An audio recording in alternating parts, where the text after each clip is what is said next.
अब तक आपने देखा कि SCP-387 की क्या कैपेबिलिटीज हैं। जिन्हें नहीं पता उन्हें मैं बता दूं कि SCP-387 एक लेगो बॉक्स है जिसके अंदर के लेगो पीसेस को जोड़ने पर वो हो जाते हैं जिंदा। तो जैसा कि एपिसोड 1 में दिखाया गया है कि रॉजर ने डर के मारे लेगो बॉक्स को एक ट्रेन में छोड़ दिया है। अब आगे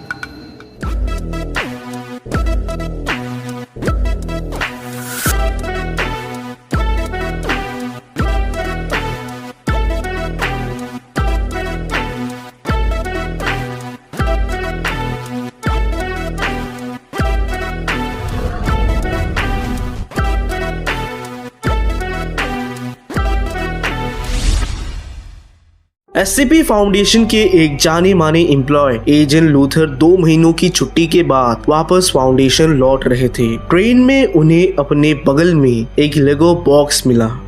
लेगो बॉक्स को देखते ही लूथर उसको चेक करने लगे क्योंकि वो SCP फाउंडेशन से बिलोंग करते हैं, तो ये सब उनके लिए आम बात है। ये तो अगले के बाद अपने गू को भी चेक करते होंगे। छी बल्ला, कैसी गंदी बातें कर रहा है। और तू जिंदा कैसे बच गया रे? मेरा नाम है पल्ला, रखता हो कल्ला। तू वो सब जाने दे, मुझे डिजिटल सिग्नेचर बनाना सिखा दे। ओह स्पॉन्सर। तू 1 मिनट रुक, पहले मुझे बता लेने दे कि एजेंट लूथर ने लेगो बॉक्स का क्या किया। ओके। जैसे ही लूथर को पता चला कि लेगो बॉक्स सेफ है तो उसने चैन की सांस ली और बैठे बैठे सोच रहा था कि वो भी क्या दिन थे जब बचपन में वो और उसकी बहन दोनों रोज लेगो से खेलते थे। ओह दिन भी क्या दिन थे। बेसुरा। कुछ टाइम बाद वो भी लेगो से खेलने लगा और एक लेगो मैन बनाकर उसे अपने बगल वाले सीट में रख दिया। फिर उसने लेगो मैन को हाई किया और रिप्लाई में उस लेगो मैन ने भी अपना हाथ दिखाया। ये देख, उस एजेंट की जान बढ़ गई और उसने तुरंत लेगो मैन को खोलकर बॉक्स में रख दिया और चल दिया बॉक्स को लेके SCP फाउंडेशन। सो प्रेडिक्टेबल स्टोरी, सो प्रेडिक्टेबल। चुप करो। अरे भाई, डिजिटल सिग्नेचर को PDF में कैसे लगाई? बताता हूँ। अगर आप अपना डिजिटल सिग्नेचर PDF में लगाना चाहते हो तो ये काम आप आराम से अपने फोन से ही कर सकते हो, सिर्फ और सिर्फ कागज स्कैनर की मदद से। PDF टूल सेक्शन में जाओ और क्लिक करो डिजिटल सिग्नेचर, फिर एक PDF सेलेक्ट करो और अपने डिजिटल सिग्नेचर को PDF में लगा दो। इस फीचर के अलावा आप अपने PDF फाइल को भी कंप्रेस कर सकते हो। साथ ही इस ऐप में आप festival greeting cards, good morning good evening के WhatsApp स्टेटस भी डिजाइन कर सकते हो। कितना बढ़िया ऐप है, तभी 10 मिलियन से भी ज्यादा डाउनलोड्स है। तो बुल्ला, तुम भी आज ही डाउनलोड करो कागज स्कैनर ऐप। हाँ भाई, मैं जरूर से डाउनलोड करूंगा। एक एक्सपेरिमेंट के लिए 2 छोटे बच्चों को SCP-387 से खेलने दिया गया। मजे से वो बच्चे ब्लॉक्स के साथ खेलने लगे, पर उन्हें इस बात की जरा सी भी खबर नहीं थी कि मिरर के दूसरे तरफ 8 से 10 रिसर्चर्स उन्हें ऑब्जर्व कर रहे थे। खेलते खेलते एक बच्चे ने एक लेगो मैन को उठाया और उसे हिलते देख वो जोर से चिल्लाया। वो लेगो मैन उसकी तरफ अपना हाथ हिलाया और नीचे रखने पर वो चला गया।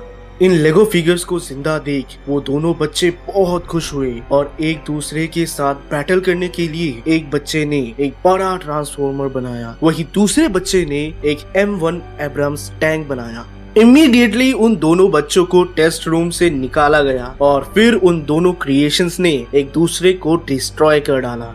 डॉक्टर आर्क को जब इसके बारे में पता चला तो वो उन सारे रिसर्चर्स पर चिल्लाए, How the fuck did these children gain the knowledge of working of a M1 Abrams tank? I am not responsible for cleaning out the mess those things make. If anyone is stupid enough to let children go at SCP-387, I am not recommending an upgrade to Euclid as the constructions did not fire while in the presence of humans. This has been tested with adults and proved just as correct. जिन्हें नहीं समझ आया उन्हें मैं बताता हूँ। दरअसल doctor arc गुस्सा थे इस बात पे कि आखिर उन बच्चों को M1 एब्रम टैंक के बारे में कैसे मालूम। साथ ही वो ये भी कहते हैं कि SCP-387 को वो यूक्लिड क्लास में अपग्रेड नहीं करेंगे क्योंकि बच्चों के मौजूदगी में वो क्रिएशंस एक दूसरे पर अटैक नहीं किए। और तो और एडल्ट्स के साथ जितने भी टेस्ट किए गए उन सभी में SCP-387 पूरा हार्मलेस था। इस इंसिडेंट के बाद 10 साल से कम एज के बच्चों को SCP-387 से दूर रखा जाता है, स्पेशली उन बच्चों से जिन्हें कार्टून्स और टीवी शोज का बहुत ज्यादा शौक है। कई और अटेम्प्ट्स के बाद डॉक्टर आर्क ने डिसाइड किया कि रेगुलरली रिसर्चर्स और एजेंट्स को SCP-387 के साथ खेलने के लिए फ्री एक्सेस दिया जाए क्योंकि उन्होंने SCP-387 के इनकाउंटर के बाद रिसर्चर्स में एक ड्रास्टिक पॉजिटिव चेंज देखा। जो SCP-387 के साथ खेलते हैं उनका हौसला और एटीट्यूड 87% इम्प्रूव होता है। तो ऐसे ही एक दिन 2 रिसर्चर्स SCP-387 के साथ खेलने आए, साथ ही वो एक मेगा ब्लॉक्स भी लेके आए। मेगा ब्लॉक्स जो कि लेगो का एक कॉमन कॉपी है। थोड़ी देर SCP-387 और मेगा ब्लॉक से खेलने के बाद वो 2 रिसर्चर्स उन्हें एक साथ छोड़कर चले गए। कुछ देर बाद जब वापस लौटे तो उन्होंने सारे मेगा ब्लॉक्स के पीसेस को मिसिंग पाया। सीसीटीवी कैमरे के फुटेजेस में ये देखा गया कि SCP-387 के योद्धा मेगा ब्लॉक्स के सारे ह्यूमनॉइड फिगर्स पर अटैक किए, ऐसा मानो जैसे कि ये कोई वॉर चल रहा हो। इन सारे योद्धाओं का लीडर इन्हें गाइड करते हुए दिखाई दिया। जब सारे मेगा ब्लॉक्स के पीसेस डिस्ट्रॉय हो गए तो SCP-387 की कम्युनिटी एकजुट होकर टेबल से मेगा ब्लॉक्स के टुकड़ों को फेंक दिया।